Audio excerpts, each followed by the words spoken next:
Tidak meminta pada seseorang bukan berarti cuma minta makanan minuman. Minta tolong saja kalau masih mampu, dianjurkan untuk tidak. Seorang muslim bergerak sendiri. Tapi sekali lagi kalau ada orang yang mau berbuat baik sama Anda turun dari mobil, dibukakan pintu misalnya, atau seorang anak berbuat baik pada orang tuanya, gitu kan. Kalau orang tuanya menyuruh, boleh. Tujuannya, niatnya supaya anaknya dapat pahala. Misalnya, tolong ambilin ibu air, tolong ambilin ayah air misalnya. Tolong ayah, antar ayah atau ibu ke lokasi ini, itu tidak ada masalah. Karena dia ingin anaknya mendapatkan pahala. Atau seorang suami yang mengatakan pada istrinya misalnya, dia mengatakan, tolong buatin saya makanan ini misalnya. Itu boleh-boleh saja, karena dia tahu ini kesempatan pahala buat ya, istrinya. Tapi kalau seseorang umumnya, atau mungkin seorang atasan pada bawahannya, karena dia memang memberikan gaji dan dia ya, meminta haknya, tolong kerjakan ini misalnya, tidak ada masalah itu. Ya, itu boleh-boleh saja. Tapi secara umum, kalau ada orang yang selalu meminta tolong, tidak kenal pun, dan tidak ada apa-apa misalnya, jatuh sesuatu dari dia, di pinggir jalan, dia bisa ambil sendiri. Dia panggil, Pak, tolong bantu ambil sendiri. Padahal sebenarnya dia bisa. Jadi tidak. Dan dilakukan oleh para sahabat, dan ini dimaksud dalam makna hadis ini.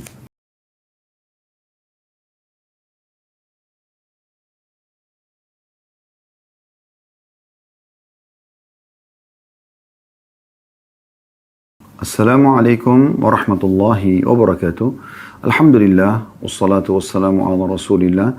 Segala puji dan puja kehadirat Allah subhanahu wa ta'ala, juga salawat dan taslim kepada Nabi besar Muhammad sallallahu alaihi wa ala alihi wa sahbihi wasallam. Baik, kita akan masuk hadis kita pada siang ini, hadis ke-16 dalam bab kita ini.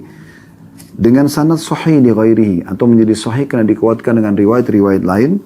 Dan urutan 806 dari awal belajar berbunyi dari Umar bin Khattab radhiyallahu anhu, dia berkata, Rasulullah sallallahu alaihi wasallam bersabda, "Man sa'ala an-nasa liyuthriya ma lahu, fa innama hiya radfun minan nari mulhibah. Fa man syaa falyuqil wa man syaa falyukthir." Barang siapa yang meminta-minta kepada manusia agar hartanya bertambah, maka ia hanyalah batu panas membara dari api neraka. Barang siapa yang berkehendak, maka hendaklah dia meminimalkan, dan barang siapa yang berkehendak, maka hendaklah dia memperbanyak. Hadis ini diriwayatkan Ibnu Hibban dalam Sahihnya. Hadis ini kembali menjelaskan seperti apa yang sedang menjadi judul bab kita, haramnya meminta-minta dan mengemis. Ya. Bagaimana dalam riwayat ini sangat jelas paparannya, kalau ada orang yang sengaja meminta-minta dengan tujuan untuk memperbanyak hartanya. Ya. Jadi misalnya ada orang, dia jadikan mengemis ini adalah sebuah profesi. Sehingga dia cuma tahu itu aja yang dia kerjakan. Dia kumpulin harta dari situ. Padahal sebenarnya dia sudah tidak masuk dalam kategori yang Nabi SAW bolehkan meminta. Yaitu tidak memiliki makan siang atau makan malam atau makanan sehari semalam. Dia udah punya sebenarnya. Ya. Mungkin dia sudah punya tempat tinggal, naungan. Mungkin dia punya perabot-perabot, dia punya hal-hal yang sebenarnya bisa membuat dia makan, gitu kan, hidup.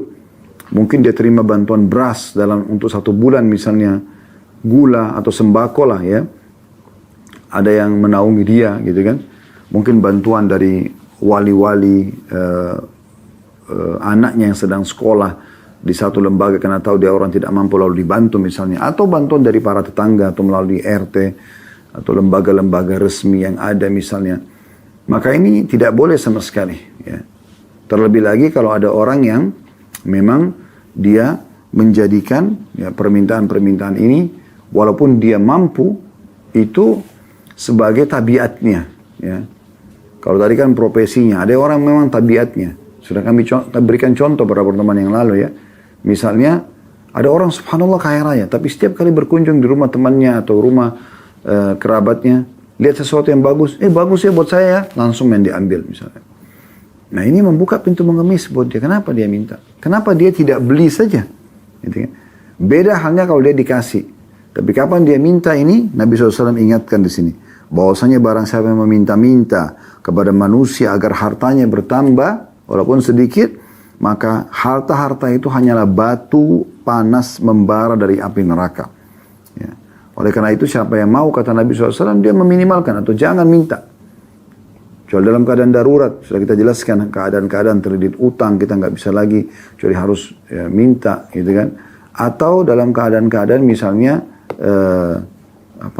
tidak ada pendapat, harus membiayai istri dan anak, dan dia tidak punya lagi pendapatan, harus dia minta, kalau tidak mereka akan kelaparan pada hari itu.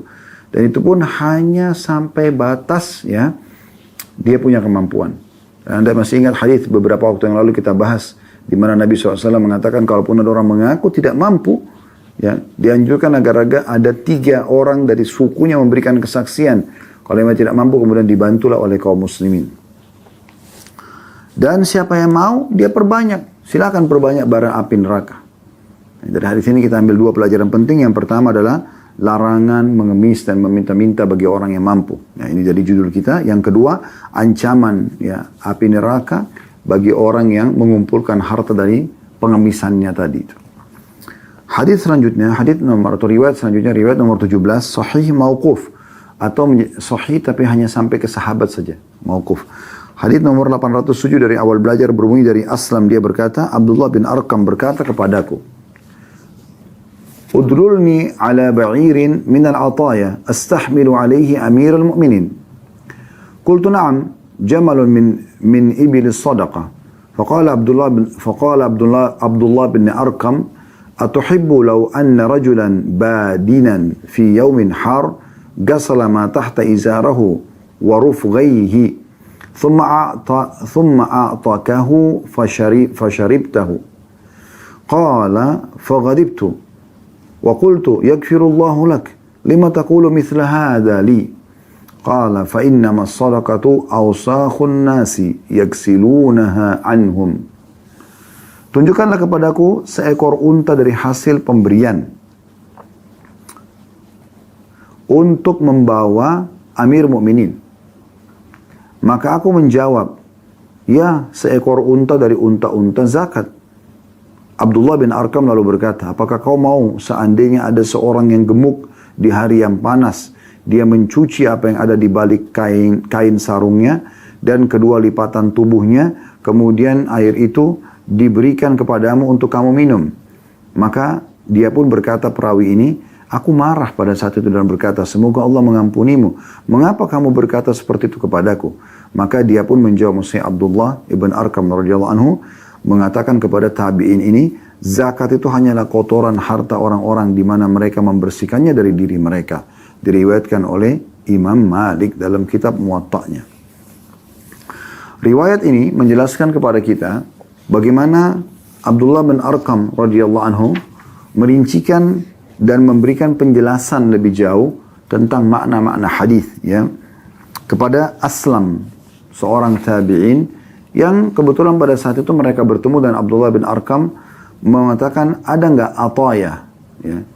Ataya ini pemberian atau hasil dari pendapatan pemerintah yang dibagikan kepada masyarakat gitu.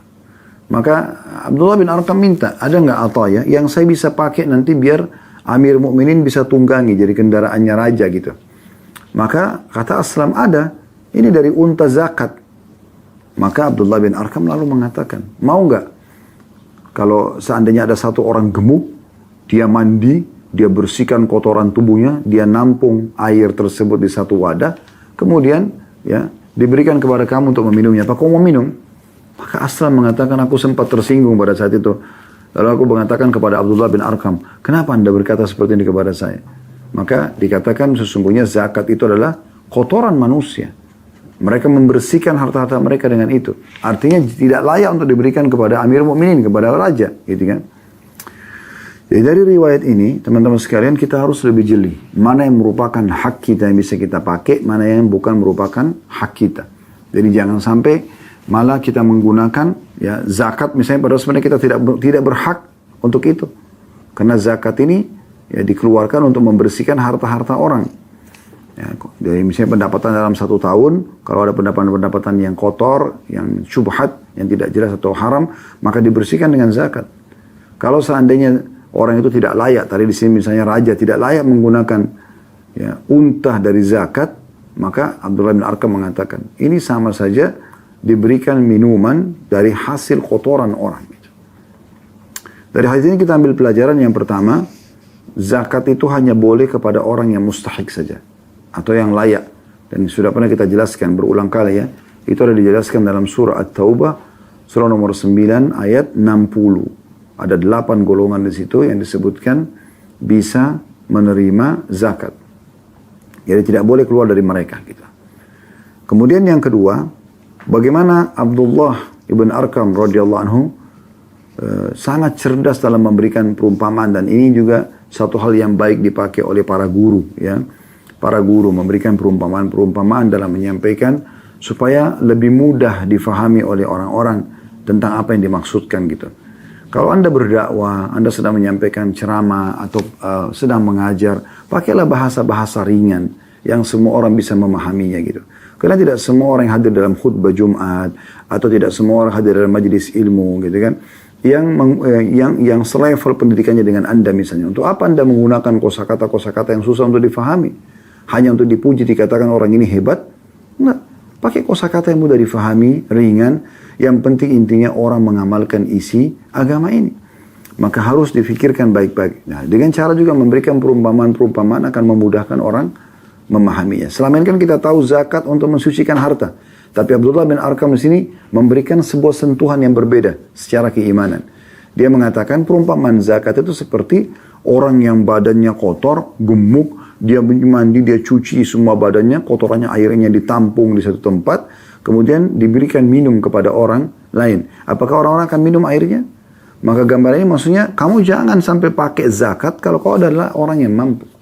Karena itu adalah kotoran. Karena zakat itu mensucikan harta orang-orang. Ya, oleh karena itu, mulia hidup dari hasil bekerja. Kemudian, hadis selanjutnya, hadis ke-18 sahih li ghairihi, menjadi sahih karena dikuatkan dengan riwayat-riwayat dan urutan 808 dari awal belajar berbunyi dari Ali radhiyallahu anhu, dia berkata, qultu lil Abbas salil Nabiy sallallahu alaihi wasallam yasta'miluka 'ala sadaqah fasa'alahu qala ma kuntu li asta'milaka 'ala gusalati dhunubin nas. Aku berkata kepada Abbas, mintalah kepada Nabi SAW agar beliau mengangkatmu untuk mengurusi zakat. Lalu Abbas pun meminta kepada Nabi SAW. Lalu Nabi SAW mengatakan, aku tidak akan mempekerjakanmu untuk mengurusi cucian dosa manusia. Diriwayatkan oleh Ibnu Khuzaimah dalam sahihnya. Maksudnya, kalau Anda punya kemampuan, tidak usah urus zakatnya orang lain. Ya. Jadi lebih baik ya, Anda mengeluarkan zakat itu sendiri. Kecuali memang mungkin di masa kita sekarang ada lembaga-lembaga resmi. Ya. Anda sebagai amil zakat dengan tujuannya agar mempermudah alokasi zakat itu pada tempat-tempat yang pas, yang tepat, maka tidak masalah gitu. Ya. Tapi jangan Anda hidup dari zakat itu. Zakat itu memang adalah pensucian hartanya orang-orang. Ya, di sini dijelaskan itu adalah cucian dosa manusia. Maka tidak layak kecuali oleh orang-orang yang sudah ditentukan saja. Dan jangan Anda paksakan diri Anda masuk ke salah satu dari golongan tersebut. Ini kurang lebih maknanya.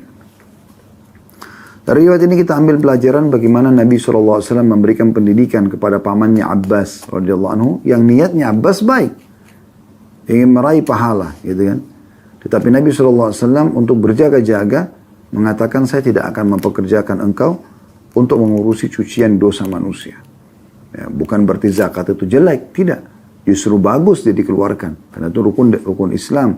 Tapi di sini maknanya, pesannya adalah jangan sampai yang merupakan cucian dosa manusia dari pendapatan haram itu justru nanti kamu gunakan. Sebenarnya kamu tidak layak untuk menggunakan itu.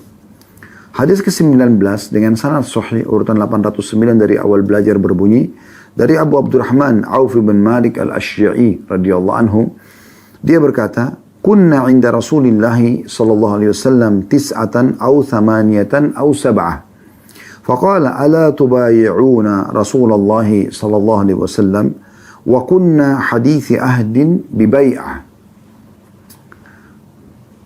Faqulna qad bay'naka ya Rasulullah. Thumma qala ala tubayi'una Rasulullah sallallahu alaihi wasallam. Fabasatna aydiyana wa qulna قد بايعناك يا رسول الله فعلى ما نبايعك Qala ala an ta'budullaha wa la tusyriku bihi syai'an was-salawatil khamsi wa tuti'u wa asarra kalimatan khafiyya wa la tas'alun nasa syai'a. Falaqad ra'aitu ba'da aulaika an-nafari yasqutu sautu ahadihim fama yas'alu ahadan yunawiluhu iyyah. Kami berada bersama Rasulullah SAW bersembilan atau berdelapan atau bertujuh. Jadi Auf bin Malik ragu jumlahnya. Kurang lebih seperti itu. Beliau bersabda, tidakkah kalian membaiat Rasulullah? Nabi SAW bilang, tidakkah kalian ambil janji setia? Ya. Maka kami pun pada saat itu baru saja membaiat Nabi. Maka kami menjawab, kami telah membaiatmu ya Rasulullah. Maka beliau bersabda lagi, tidakkah kalian membaiat Rasulullah? Ya, sampaikan janji setia. Maka kami mengulurkan tangan kami dan kami berkata, kami telah membaiatmu wahai Rasulullah. Maka atas apa kami harus membaiat lagi sekarang? Ada enggak tambahan yang harus kami baiat? Kami berjanji kami akan menjalani dan patuh gitu. Maka beliau bersabda, kalian beribadah kepada Allah dan tidak menyekutukannya dengan sesuatu pun. Ini permintaan baiat pertama, ya, janji setia mereka kepada Nabi SAW. Kemudian menjaga sholat 5 waktu. Kemudian yang ketiga mentaatiku, ya. Dan beliau memelankan kalimat yang samar. Kemudian beliau mengatakan dan jangan meminta-minta sesuatu kepada manusia.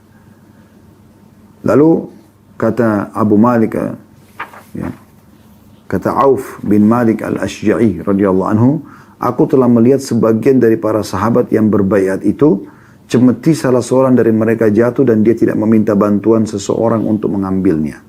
Hadis ini diriwayatkan Muslim, Tirmidzi dan juga An-Nasa'i. Hadis ini memberikan gambaran kepada kita tentang bagaimana seorang muslim harus punya jiwa yang mulia. Ya.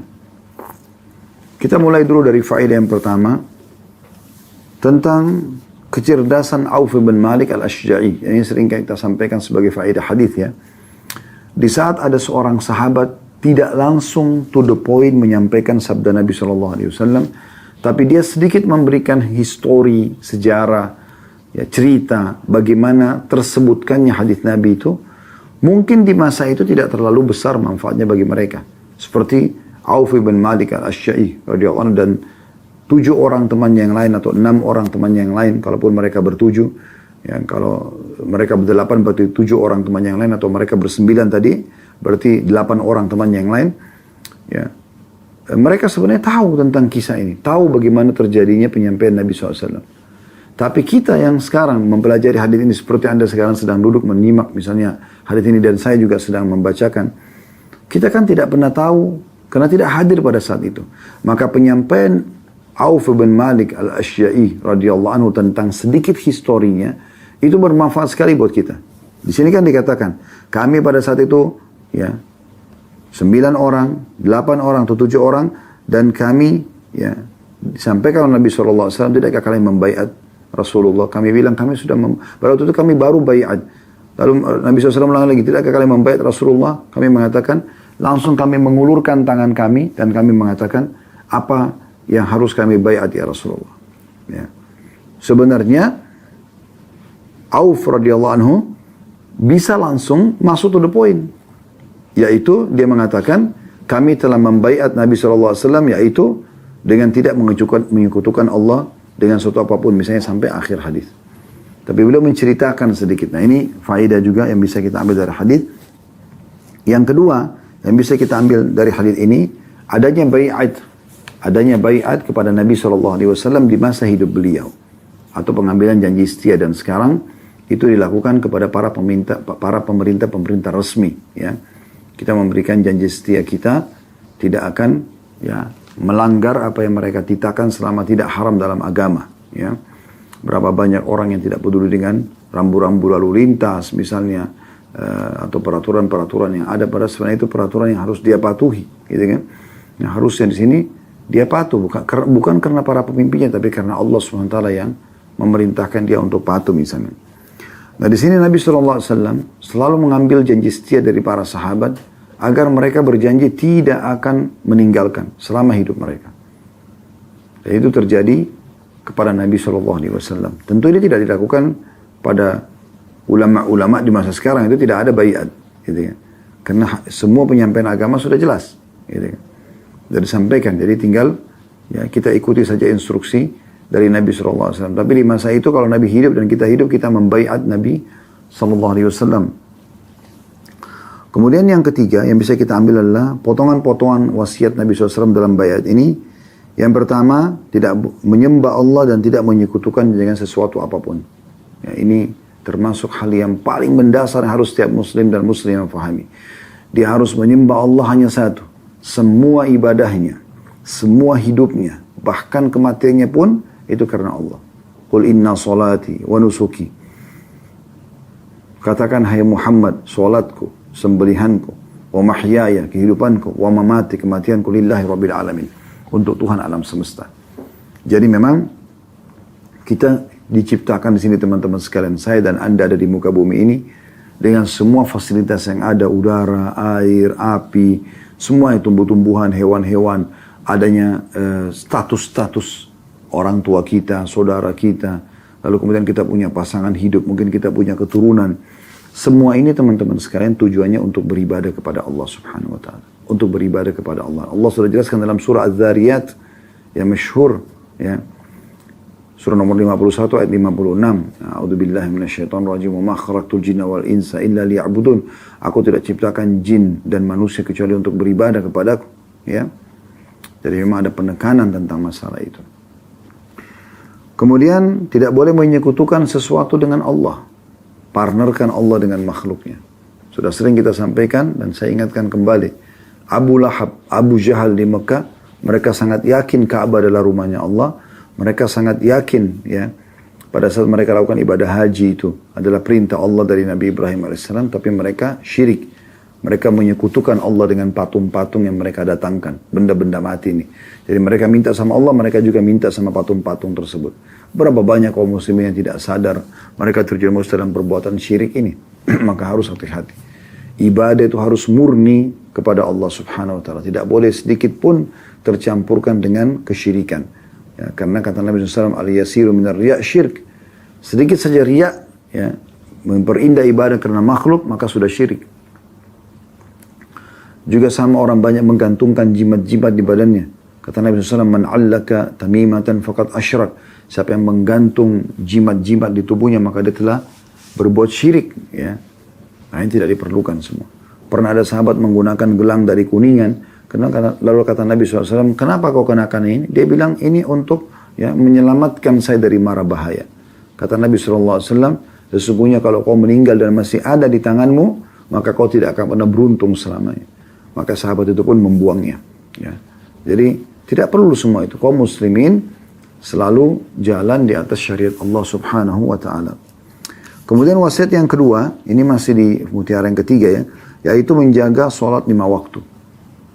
Dan ini sudah pernah kita jelaskan, ya, dari jilid pertama Sahih At-Targhib At-Tarhib ini sampai kurang lebih, ya, beberapa puluh lembar kalau nggak salah di jilid kedua ini. Masih membahas tentang bab sholat pada saat itu. Ini adalah hal yang paling mendasar. Satu-satunya ibadah yang Nabi SAW terima di langit, ya, itu adalah, ya, sholat. Yang lain semua di bumi. Dan saking pentingnya, sampai kata Nabi SAW, awal amal dihisab hari kiamat adalah sholat. Kalau dia baik, baik semuanya. Kalau dia buruk, maka buruk semuanya. Maka perbaikin semua hidupmu, hai muslim dan muslimah, dari sholat. Kalau selama ini sudah jaga sholat 5 waktu, tingkatkan kualitasnya. Bagaimana supaya dia, ya, lebih baik dari sebelumnya. Dan konsisten menjaga itu. Wasiat yang ketiga adalah وَتُطِيعُوا, patuh kepadaku. Apa yang Nabi SAW perintahkan, kerjakan. Apa yang Nabi SAW larang, jauhi. Apa yang beliau tidak contohkan, tidak usah dikerjakan. Cukup. Karena kata Nabi SAW, tidak ada yang kalian butuhkan untuk masuk ke dalam surga, kecuali sudah dijelaskan buat kalian. Dan tidak ada sesuatu yang membawa kalian selamat dari api neraka, kecuali sudah dijelaskan buat kalian. Juga dalam sabda beliau yang masyhur, innal halala bayyin wa inna harama bayyin. Yang halal sudah jelas, yang haram sudah jelas. Wa bainahuma umurun mushtabihat. Di antaranya ada hal yang samar-samar. Gak jelas halal atau haram nih. Maka kata Nabi SAW, siapa yang menyelamatkan dirinya dari hal yang syubhat ini, dia telah menyelamatkan kehormatan dirinya dan agamanya. Dan siapa yang terjerumus pada haram, pada syubhat, dia terjerumus pada yang haram. Maka tidak ada lagi kecuali halal atau haram. Yang syubhat berarti masuk dalam bab haram. Anda tinggalkan. Supaya kehidupan muslim itu jelas. Gitu. Wasiat yang keempat adalah, ini jadi saksi bahasan kita, وَلَا تَسْأَلُ النَّاسَ شَيْئًا. Dan jangan mengemis pada orang-orang. Selama masih mampu, jangan minta-minta. Kalau sudah tidak mampu baru. Atau Anda diberi walaupun Anda mampu boleh. Orang berikan hadiah. Tidak ada masalah. Nabi SAW tidak pernah menolak hadiah. Tapi kalau Anda yang minta, apalagi sampai pemberinya tidak senang, gitu kan. Sengaja ke rumah orang untuk minta-minta. Ya. Bahkan ada orang semua, subhanallah. Bahkan ada orang yang sudah masuk rumah orang tanpa punya rasa malu. Hampir semuanya diminta sama dia. Mungkin susah payah pemilik rumah itu mendapatkannya. Gitu kan. Tapi tanpa rasa malu. Dan berharap untuk diberikan. Padahal dia orang mampu. Ini tidak akan menambah kecuali bara api untuk dia. Kemudian pelajaran yang terakhir, yang keempat dari hadis ini yang bisa kita ambil adalah bagaimana para sahabat diceritakan oleh Auf bin Malik al-Ashja'i radhiyallahu anhu betul-betul mempraktikkan hadis ini. Sampai-sampai seseorang di antara mereka jatuh, ya, cambuknya, ya, itu dia sama sekali, tuh cemetinya jatuh, yang dia gunakan untuk memecut, ya, kuda, atau yang dia gunakan untuk, ya, meletakkan di otak busur panahnya, atau apalah benda dia yang jatuh, maka dia tidak pernah meminta orang lain untuk mengambilkannya. Kalau ada yang bantu itu lain. Tapi kalau sengaja dia main, ya, perintah-perintah, maka ini termasuk dikhawatirkan masuk situ. Karena para sahabat memahaminya seperti itu. Tidak meminta pada seseorang bukan berarti cuma minta makanan minuman. Minta tolong saja kalau masih mampu, dianjurkan untuk tidak. Seorang muslim bergerak sendiri. Tapi sekali lagi kalau ada orang yang mau berbuat baik sama Anda turun dari mobil, dibukakan pintu misalnya, atau seorang anak berbuat baik pada orang tuanya, gitu kan. Kalau orang tuanya menyuruh, boleh. Tujuannya, niatnya supaya anaknya dapat pahala. Misalnya, tolong ambilin ibu air, tolong ambilin ayah air misalnya. Tolong ayah, antar ayah atau ibu ke lokasi ini, itu tidak ada masalah. Karena dia ingin anaknya mendapatkan pahala. Atau seorang suami yang mengatakan pada istrinya misalnya, dia mengatakan, tolong buatin saya makanan ini misalnya. Itu boleh-boleh saja, karena dia tahu ini kesempatan pahala buat, ya, istrinya. Tapi kalau seseorang umumnya, atau mungkin seorang atasan pada bawahannya, karena dia memang memberikan gaji dan dia, ya, meminta haknya, tolong kerjakan ini misalnya, tidak ada masalah itu. Ya, itu boleh-boleh saja. Tapi secara umum, kalau ada orang yang selalu meminta tolong, tidak kenal pun, dan tidak ada apa-apa misalnya, jatuh sesuatu dari dia, di pinggir jalan, dia bisa ambil sendiri. Dia panggil, Pak, tolong bantu ambil sendiri. Padahal sebenarnya dia bisa. Jadi tidak. Dan dilakukan oleh para sahabat. Dan ini dimaksud dalam makna hadis ini. Baik, hadis selanjutnya hadis ke-20, dan ini ada 20A dan 20B. Urutan 810 dari awal belajar. 20A-nya dengan sanad sahih. Berbunyi, dari Abu Dzar radhiyallahu anhu dia berkata, Baya'ani Rasulullah sallallahu alaihi wasallam khamsan wa awthaqani sab'an wa ashhadu Allah alayya tis'an alla akhafa fillahi lawmata la'im. Qala Abu al-Muthanna qala Abu Dzar fada'ani Rasulullah sallallahu alaihi wasallam faqala hal laka ila bay'atin wa lakal jannah? Qultu na'am wa basattu yadi. Faqala Rasulullah sallallahu alaihi wasallam wa huwa ishtarid ala alla tas'ala an-nasa shay'a. Qultu na'am. Qala wala sawtaka in saqata minka hatta tanzila fata'khudha. Rasulullah SAW membaiatku 5 kali. Maksudnya janji setia aku berikan kepada Nabi SAW. Mempercayaiku 7 kali. Dan bersaksi atas nama Allah atasku 9 kali. Ya. Agar aku tidak takut karena Allah pada celaan orang yang mencela. Abu al-Muthanna berkata, Abu Dzar berkata, lalu Rasulullah SAW memanggilku dan bersabda, maukah kamu membaiat dan kamu mendapatkan surga? Maka aku menjawab, iya, dan aku mengulurkan tanganku. Lalu Rasulullah SAW bersabda, menetapkan syaratnya, bahwa kamu tidak akan meminta sesuatu kepada manusia? Aku menjawab, iya. Kata Rasulullah SAW, sekalipun cemetimu yang terjatuh darimu, kamu sendiri harus turun dan mengambilnya. Riwayat ini teman-teman sekalian mengingatkan kepada kita tentang bagaimana Abi Dzar radhiyallahu anhu menyebutkan tentang keutamaan dia. Ini bukan riya. Ya, ini pelajaran pertama. Bagaimana dia mengatakan Rasulullah SAW membaiatku 5 kali. Maksudnya meminta kepada aku janji setia. Sampai 5 kali aku diwasiatkan untuk membaiat. Ini keutamanya luar biasa. Ya. 1 kali saja baiat Nabi SAW itu sudah punya keutamaan. Apalagi ini sampai 5 kali. Mempercayaiku 7 kali. Maksudnya memberiku tugas. 7 kali aku melakukan tugas dari Nabi SAW.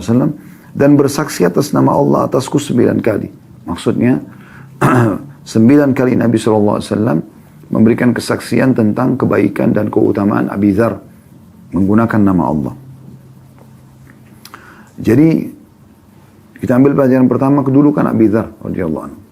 Bagaimana Nabi SAW memilih dia, ya, membaiat dia atau mengambil janji setianya, dan juga ya, bersumpah atas nama Allah, menyebutkan keutamanya 9 kali tadi. Jadi membayar 5 kali, mempercayai untuk tugas 7 kali, dan juga membela dan menyebutkan keutamaan atas nama Allah 9 kali. Pelajaran yang kedua adalah, kata Abi Dzar, yang Nabi SAW tekankan sekali dari aku agar aku tidak takut karena Allah pada celaan orang yang mencela. Atau terlihatnya adalah, aku tidak pernah takut selama di jalan Allah. Allah akhafu fillahi lawmata laim. Kalau itu untuk agama Allah, di jalan Allah, tidak ada rasa takut sama sekali. Sudah pasti Allah akan tolong. Ini diantara isi baiat Nabi SAW kepada Abi Dzar. Dan tentu ini berlaku bagi semua muslim. Selama membela agama Allah Subhanahu wa ta'ala, maka tidak ada yang mereka khawatirkan. Kemudian pelajaran yang ketiga, bagaimana Nabi SAW menambahkan baiat atau menyebutkan juga dalam baiat kepada Abi Dzar, ya, dan dijamin surga untuk itu. Berarti apa yang akan kita sebutkan sebentar lagi, kalau anda jalankan ada jaminan surga buat anda, yaitu alla tas'alan nasa syai'an. Engkau tidak akan mengemis dan minta kepada orang. Maksudnya selama kamu mampu. Ya. Sampai waktu Abi Dzar mengatakan, iya ya Rasulullah. Kata Nabi SAW, sampai cemetimu pun kalau jatuh, turun ambil sendiri. Yang menandakan bagaimana seorang muslim tidak bebankan orang lain. Dan dia selalu berusaha, ya, untuk bekerja dan bergerak. Di 20b-nya, Hasan li ghairihi menjadi Hasan karena dikuatkan dengan riwayat-riwayat lain. Dalam riwayat lain bahwa Nabi SAW bersabda, 6 ayyam, thumma qil ya Aba Dzar, ma yuqalu laka ba'd. Falamma kana al-yawm as-sabi' qala usika bitaqwallahi fi sirri amrika wa alaniyatik. Wa idza asa'ta fa ahsin ولا تسألن أحدا شيئا وإن سقط صوتك ولا تقبضن أمانة.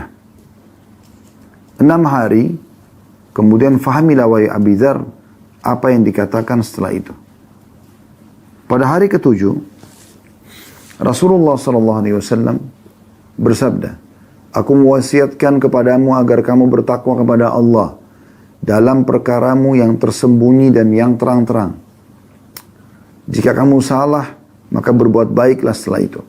Dan jangan meminta sesuatu kepada seorang, walaupun hanya meminta diambilkan cambukmu yang terjatuh, dan jangan memegang atau menahan amanah. Hadis ini diriwayatkan oleh Ahmad, dan rawi-rawinya semuanya thiqah atau terpercaya. Hadis ini memberikan gambaran kepada kita secara global dulu. Kalau Abi Dzar pernah terus-menerus melazimi Nabi SAW selama 6 hari, melihat sikap Nabi SAW, mendengarkan penyampaian hadis Nabi SAW. Dan di hari ke-7, Nabi SAW memberikan wasiat kepadanya. Yaitu agar bertakwa kepada Allah, baik dalam perkara tersembunyi, ataupun terang-terangan. Kalau buat salah, buat dosa, perbaiki setelah itu. Dan jangan minta-minta kepada seorang pun walaupun cambuknya jatuh. Serta jangan menahan amanah. Ini ada 4 hal yang diwasiatkan Nabi SAW kepada Abi Dzar. Baik, jadi ini secara umum kisahnya. Kita masuk ke faedah hadis. Faedah yang pertama adalah bagaimana Nabi SAW memberikan wasiat 4 kepada Abi Dzar. Faedah pertamanya, wasiat pertama, yaitu agar bertakwa kepada Allah fissir wa alaniyah. Maksudnya dalam keadaan sembunyi-sembunyi, sendirian atau lagi rame-rame. Tetap selalu dalam keadaan bertakwa kepada Allah. Ada sebuah hadis teman-teman yang harus menggetarkan hati kita yang kita coba renungi sama-sama. Kata Nabi SAW, ada orang-orang nanti pada hari kiamat datang. Tapi mereka justru tidak mendapatkan hasil amal-amal mereka. Bahkan mereka bisa masuk ke dalam api neraka. Seorang sahabat mengatakan, ya Rasulullah, sifulana. Kasih kami gambaran siapa mereka. Supaya kami jangan masuk salah satu dari mereka. Kata Nabi SAW, mereka sama dengan kalian kaum muslimin. Mereka juga memakai dari malam-malam mereka untuk sholat seperti kalian. Tapi pada saat mereka sedang menyendiri, maka mereka bermaksiat kepada Allah. Mereka bermaksiat kepada Allah. Jadi di depan orang, dia kelihatan alim. Ya, saleh ataupun salihah. Tapi kalau lagi sendirian, lagi sapa sendiri, rusak dia. Fasik. Berarti dia cuma takut, dia cuma mau memperlihatkan kepada orang kalau dia itu adalah orang yang saleh dan salihah di saat rame-rame. Kalau lagi sendirian, kita lihat perubahan terjadi pada diri dia. Jauh dari agama. Maka ini yang terjadi. Nah ini wasiat pertama Nabi SAW. Jadi kita harus sama pada saat lagi rame atau sendirian, sama. Kita tetap bertakwa kepada Allah SWT. Mutara yang kedua, dan ini wasiat kedua Nabi SAW. Jika kamu salah, maka berbuat baiklah setelahnya. Ya. Kalau dulu kau pernah punya masa lalu yang kelam, sekarang taubat dan perbaiki. Itu saja sederhananya.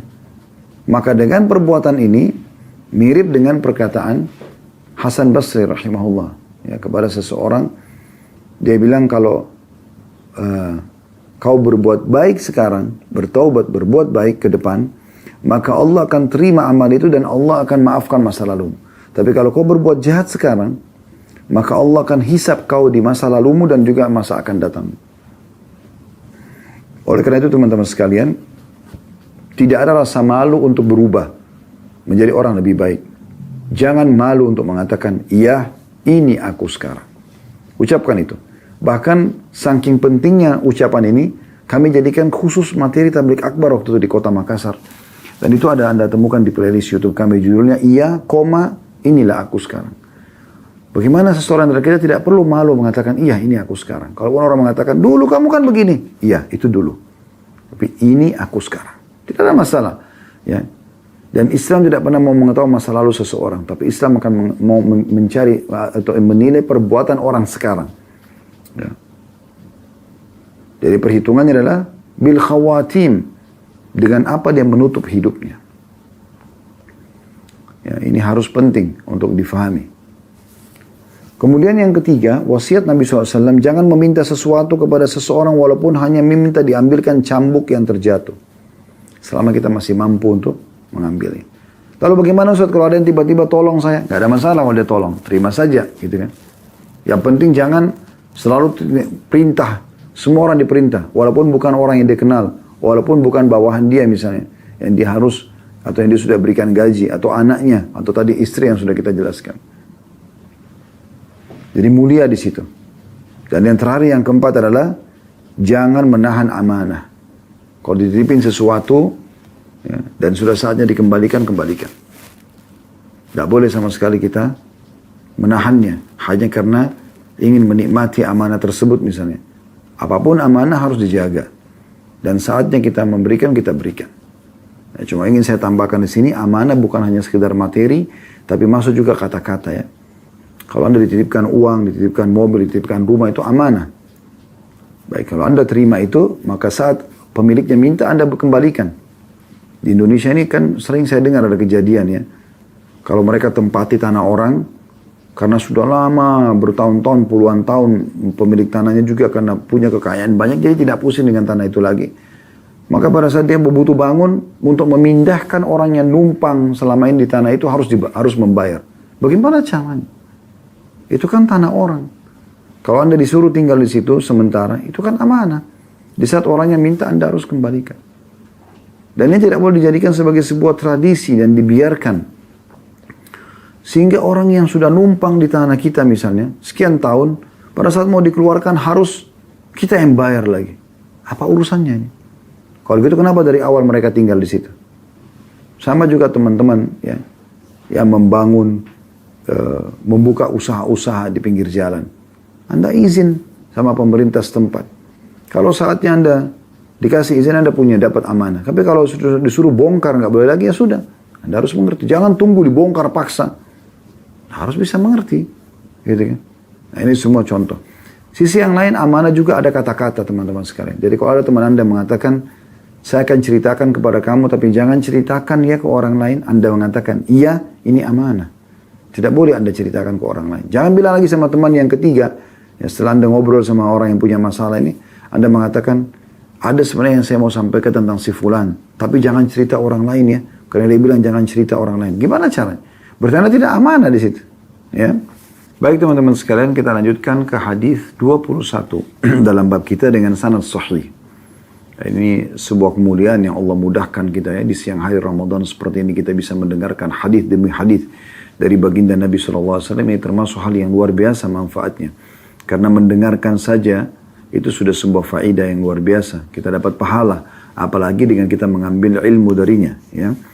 Dan ini urutan 811 dari awal belajar, berbunyi dari Abu Dzar radhiyallahu anhu, dia berkata, "Ausani Khalili sallallahu alaihi wasallam bisab'in bihubbil masakin wa an adnuwa minhum wa an anzura ila man huwa asfala minni wa la anzura ila man huwa fawqi wa an asila rahimi wa in jafani wa an ukthira min qawli la ilaha min wa an ukthira min qawli la hawla wa la quwwata illa billah wa an atakallama bimurril haqq wa alla ta'khudhani billahi lawmatu la'im wa alla as'ala an-nasa syai'a." Ya. Kata Abu Dzar radhiyallahu anhu, aku telah atau kekasihku sallallahu alaihi wasallam telah mewasiatkan kepadaku 7 hal. Mewasiatkan kepadaku 7 hal. Yang pertama, agar aku mencintai orang-orang miskin, agar aku mendekat kepada mereka. Kemudian selanjutnya, agar aku melihat orang yang ada di bawahku dan tidak melihat orang yang ada di atasku. Lalu kemudian agar aku menjalin hubungan silaturahimku, walaupun mereka mengacuhkanku. Lalu kemudian agar aku memperbanyak ucapan la haula wa la quwata illa billah. Tidak ada dan kekuatan kecuali dengan pertolongan Allah. Lalu kemudian aku berbicara yang benar walaupun pahit. Lalu kemudian aku tidak gentar karena Allah terhadap cacian orang yang mencaci. Lalu kemudian agar aku tidak meminta sesuatu kepada manusia. Hadis ini diriwayatkan Ahmad dan juga At-Tabarani dan dari riwayat Asy-Sya'bi dari Abi Dzar. Hadis ini teman-teman sekalian, hadis yang luar biasa ya, mulia sekali. Menjadi prinsip setiap muslim dalam kehidupan mereka. Bagaimana Abu Dzar radhiyallahu anhu mengingatkan kepada kita kalau kekasihnya Rasulullah sallallahu alaihi wasallam mewasiatkan 7 perkara. Dan langsung saja kita ambil mutiara yang pertama, bagaimana kecerdasan Abu Dzar radhiyallahu anhu dalam merincikan penyampaian Nabi sallallahu alaihi wasallam. Dan bolehnya dari sini kita mengatakan ya, kekasihku Rasulullah sallallahu alaihi wasallam. Karena memang kita semua orang-orang beriman ya, mencintai Nabi sallallahu alaihi wasallam, menjadikannya sebagai kekasih kita, bahkan melebihi semua manusia yang ada di muka bumi ini. Karena Nabi SAW juga sudah mengatakan, tidak akan sempurna iman seseorang dari kalian sampai dia mencintai aku melebihi dirinya sendiri, ya, bahkan keluarganya dan semua manusia. Maka bolehnya mengucapkan kalimat ini dan bagaimana Abi Dzar mencontohkan kepada kita kalau dia menjadikan Nabi SAW kekasihnya. Ya, dalam arti kata, wasiat ini aku akan jalankan, aku terima gitu kan, dan tidak ada yang bisa menghalangiku untuk itu. Karena ini dari kekasihku Nabi SAW. Pelajaran yang kedua adalah wasiat Nabi SAW kepada Abi Dzar yang pertama, yaitu agar aku mencintai orang-orang miskin dan agar mendekat pada mereka. Jadi di sini bergaul dengan orang-orang miskin, memperhatikan kebutuhan mereka. Ya. Makna mendekat sini adalah mengetahui informasi mereka. Kami pernah singgung teman-teman sekalian dalam bab sedekah. Ada perbedaan pahala antara orang yang bersedekah pada saat dia diminta sesuatu, maka dia beri.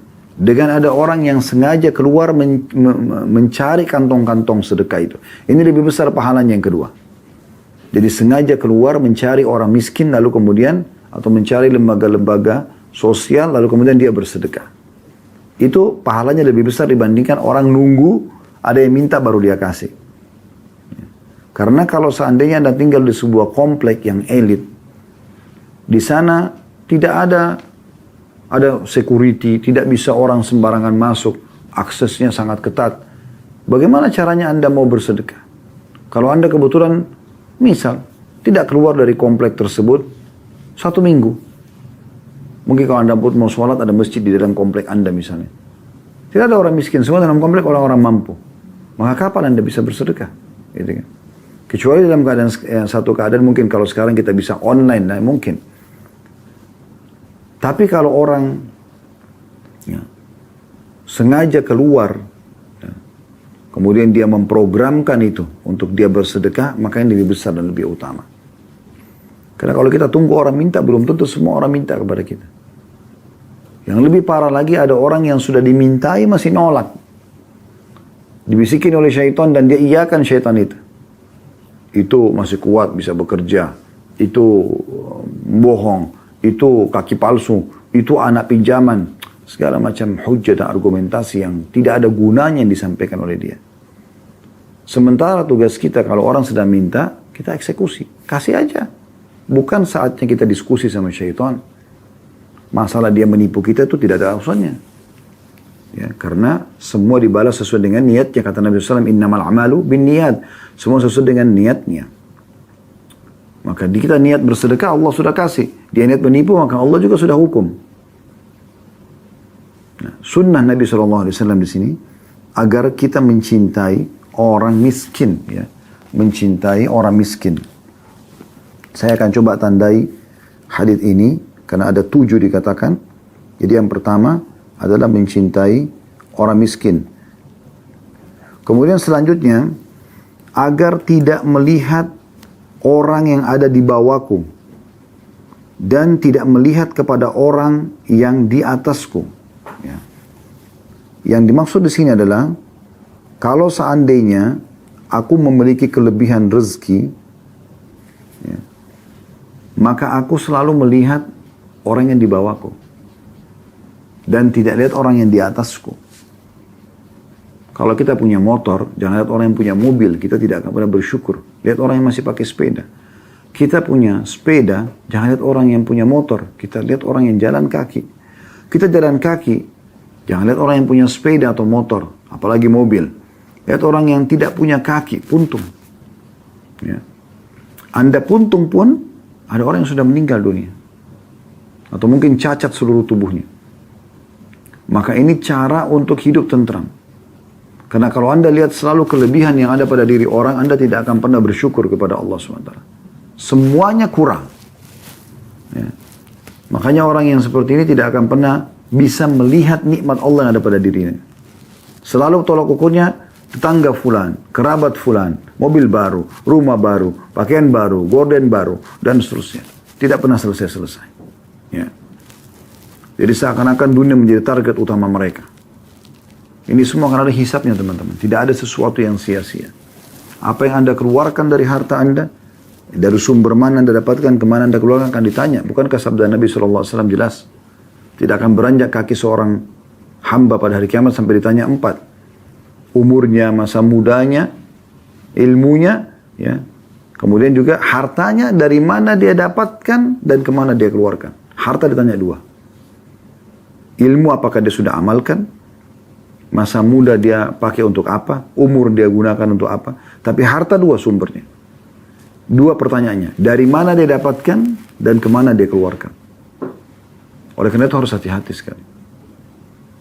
Di sini agar kita bisa bersyukur kepada Allah Subhanahu wa taala, selalu melihat orang yang di bawah kita dan jangan lihat orang yang di atas.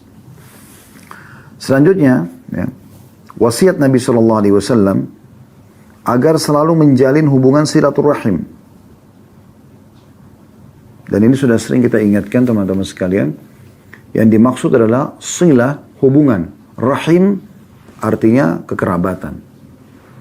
Jadi usahakan Anda selalu mengenal kerabat-kerabat Anda. Terutama orang tua tentunya, kedua orang tua kita. Sejahat apapun kedua orang tua kita, tetap kita harus berbakti sama mereka. Kita melakukan tugas kita sebagai anak, dia berdosa dengan pelanggaran-pelanggarannya. Kalau Anda pernah dengar kisah Abdullah.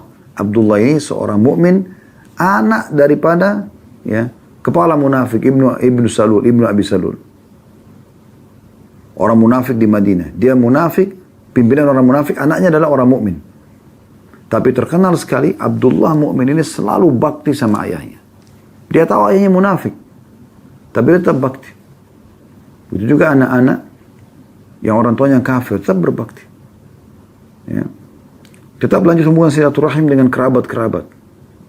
Saudara, paman, tante. Walaupun mereka jahat dengan kita. Karena di sini dikatakan begitu. Dan aku menjalin hubungan silaturahim walaupun mereka mengacuhkanku. Atau melakukan hal-hal yang kurang baik. Maksudnya kalau mereka salam kita jawab. Ya, kalau mereka undang kita datang. Semampu kita. Selanjutnya dianjurkan ya, wasiatnya untuk memperbanyak ucapan la haula wa la quwata illa billah. Tidak ada daya dan kekuatan kecuali milik Allah. Terutama dalam masalah atau dalam menghadapi permasalahan. Pernah kami sampaikan sebuah riwayat dan saya ingatkan kembali. Ada terjadi di zaman Nabi SAW. Dua orang suami istri, anaknya ikut berjihad. Pada saat pasukan pulang ke kota Madinah, semuanya balik, pasukan kecuali anak mereka saja tidak ada. Maka mereka datang kepada Nabi SAW menanyakan, ya Rasulullah, anak kami di mana ini? Nggak ada informasi, teman-temannya semua tidak ada yang tahu. Apa yang harus kami lakukan? Kata Nabi SAW, perbanyak ucapkan la haula wa la quwata illa billah.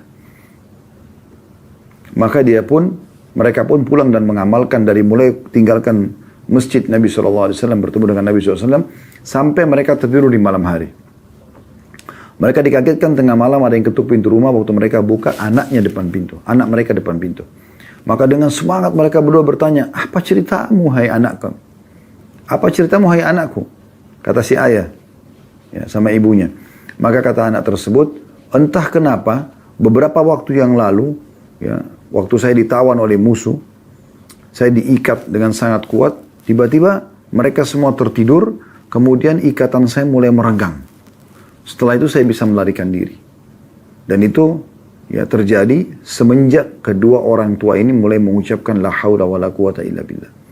Maka di saat Anda punya penyakit nggak sembuh, anak Anda nggak sembuh, urusan Anda belum selesai, pekerjaan belum dapat, belum menikah, belum punya anak, apa saja, la haula wa la quwata illa billah.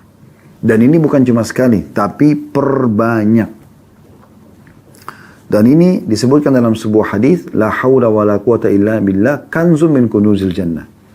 La haula wa la quwata illa billah adalah harta simpanannya atau sesuatu yang terbaik yang akan didapatkan balasannya di surga nanti.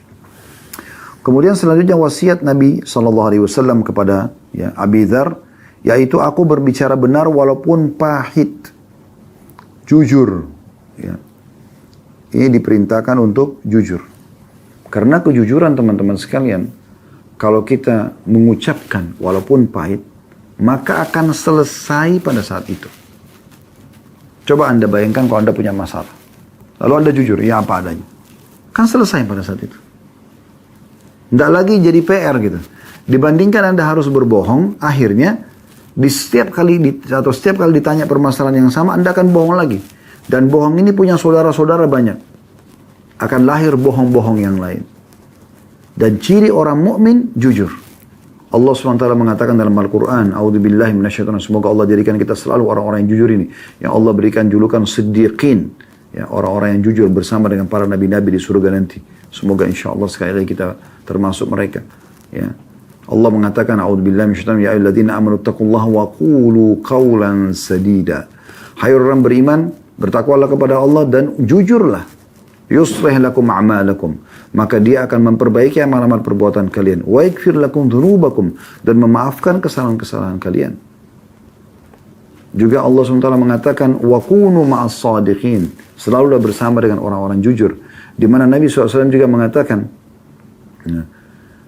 alaikum bisidq, kalian harus selalu jujur, selalu rutin jujur. Bukan cuma sekali, setiap saat. Fa inna sidqa yahdi ilal bir, karena kejujuran akan memandu kepada kebaikan. Wa innal birra yahdi ilal jannah, dan kebaikan akan memandu kepada surga. Wa la yazalu rajulun yataharra bisidq hatta yuktaba inda Allah siddiqa.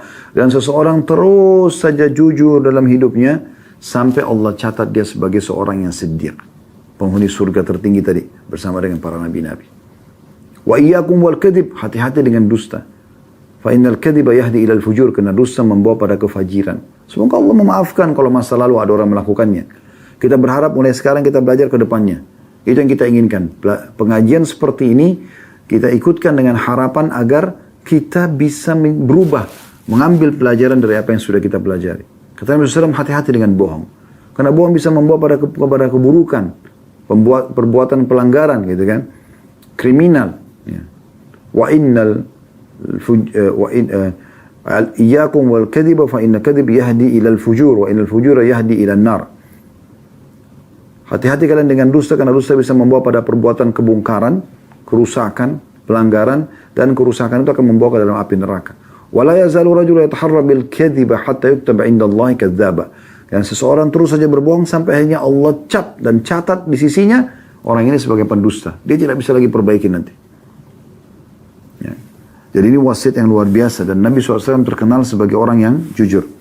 Kemudian selanjutnya wasiat Nabi SAW adalah tidak gentar karena Allah terhadap cacian orang yang mencaci. Maksudnya sudah kita jelaskan tadi, tidak ada rasa khawatir selama kita di jalan Allah.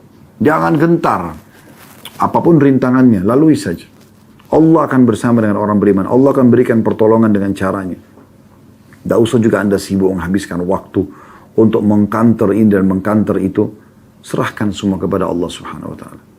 Subhanallah, kalau Anda jadikan ini sebagai apapun cobaan yang datang itu sebagai justru ajang pendekatan diri kepada Allah Subhanahu wa ta'ala, justru pada saat itu Allah datang kemenangan Allah datangkan pertolongan dan kemenangan tanpa disangka-sangka. Itu sudah dari zaman dulu, tidak akan pernah berubah sampai menjelang hari kiamat nanti. Ya. Oleh karena itu, kalau di jalan Allah tetap kokoh walaupun sampai kita harus meninggal dunia. Kemudian yang terakhir teman-teman sekalian, wasiat ya Nabi SAW kepada Abi Dzar yang ketujuh adalah agar tidak minta sesuatu kepada manusia. Dan ini jadi saksi bahasan kita. Dan saya ulangi kembali, berarti 7 wasiat ini adalah yang pertama, mencintai orang-orang miskin dan mendekat kepada mereka, memperhatikan keadaan mereka. Yang kedua, agar melihat orang yang ada di bawah dan tidak melihat orang yang ada di atas, supaya selalu bersyukur. Yang ketiga, selalu melanjutkan hubungan silaturahim walaupun kita diacuhkan atau ditinggalkan oleh para kerabat tersebut. Kemudian yang keempat adalah memperbanyak ucapan la haula wa la quwata illa billah. Yang kelima, mengucapkan yang benar walaupun pahit. Yang keenam, tidak pernah gentar selama di jalan Allah dari celaan-celaan orang. Dan ini terutama bagi orang-orang yang sudah hijrah, sehingga tidak perlu khawatir dengan perkataan orang. Dan selalu saya bahasakan tadi, katakan iya, ini aku sekarang, tidak perlu khawatir. Ya. Kemudian selanjutnya, yang terakhir yang ketujuh adalah agar tidak meminta sesuatu kepada manusia. Semoga bermanfaat. Subhanakallah wa bihamdika. Asyhadu an la ilaha illa anta astaghfiruka wa atubu ilaik. Wassalamualaikum warahmatullahi wabarakatuh.